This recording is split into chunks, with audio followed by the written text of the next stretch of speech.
We can't even reach our own standards. I want to talk about the women here for a second. Why do women spend time putting makeup on? To hide things, right? Why do guys wear flashy clothes? To hide things, right? That means we're not even satisfied with ourselves. We're not perfect. There's only one that's been perfect. And we crucified him. Because we didn't like the fact that he was perfect. We're going to talk about that a little bit more. And then in 1 Corinthians 2, it says, God has revealed to us through His Spirit, so that we can understand. See, apart from God's Spirit, people don't seek after God. To say that we seek after God is saying a mouse is looking for a cat, or that a criminal is looking for a policeman. What did when Adam and Eve sinned, what did they do? They went and hid, didn't they? Yeah. And that's what we do. We go hide from God. We don't want to be in the light. Romans 8 says we're born as God's enemies. We cannot please God in that state. So we have to get out of that state before we can please God. Then it says, but God. But God. But God what? God sent His Son. The Incarnation. This is the season of the year that we celebrate the Incarnation. Does anybody remember what town Jesus was born in?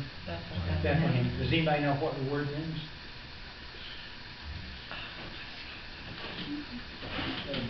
The word means the house of bread.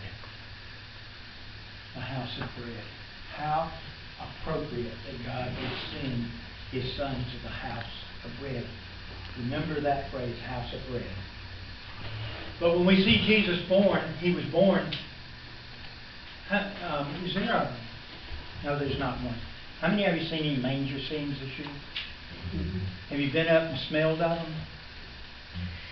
Okay. They probably are quite sanitized, right? But the manger scene that Jesus was born in was a stinky stable. How many of you have been into a barn or a stable that had animals in it? You know what I'm talking about? In the summertime, it's really bad, right? Mm-hmm. Okay. So, a stinky stable. Jesus comes in this stinky stable.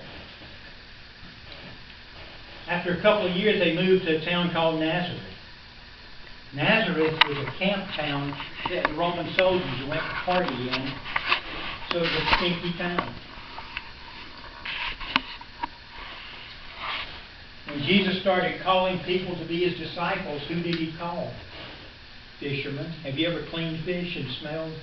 Or been... Usually if you're cleaning them, you don't notice it as much as if you walk in the room where somebody's cleaning them. Stinky friends. And tax collectors. And whores. That was the friends that Jesus had. That's the ones that He called to Himself. Did He call anybody else? Yes, but they rejected Him. Because they thought, we're okay. But the stinky people know that they're not okay. John 6. Jesus feeds 5,000 men plus women and children. So 20,000 people maybe? With 5 loaves and 2 fish.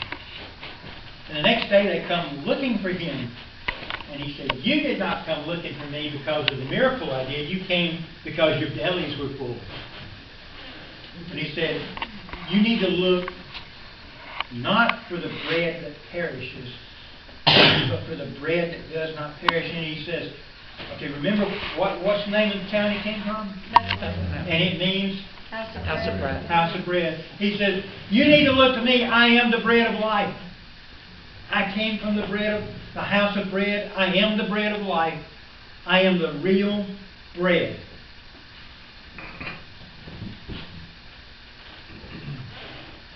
And then He's standing, as I said before, the high priest, and they condemned Him, sent Him to Pilate, and they gave Him a stinky death. They drove nails into Him. hung him on a cross without any clothes on.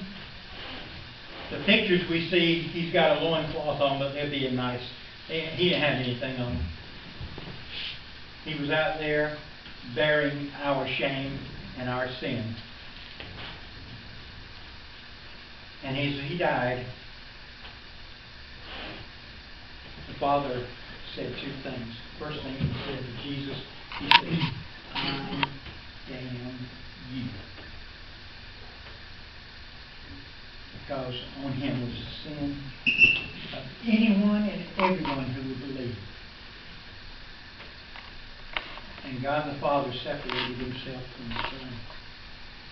But he also said something else.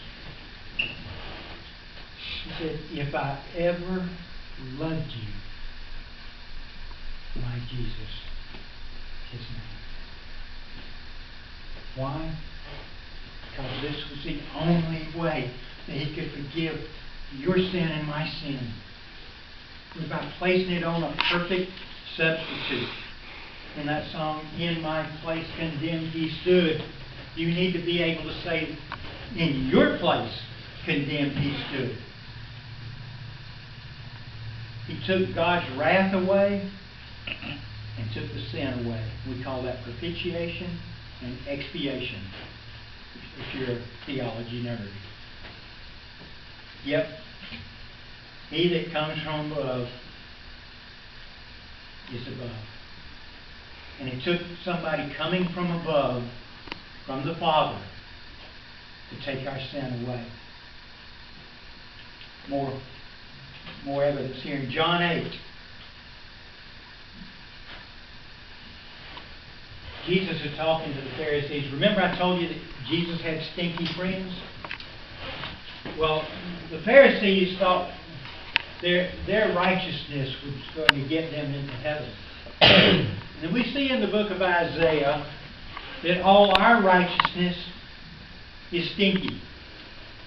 So who's the stinkiest of the stinky? The Pharisees, not the fishermen.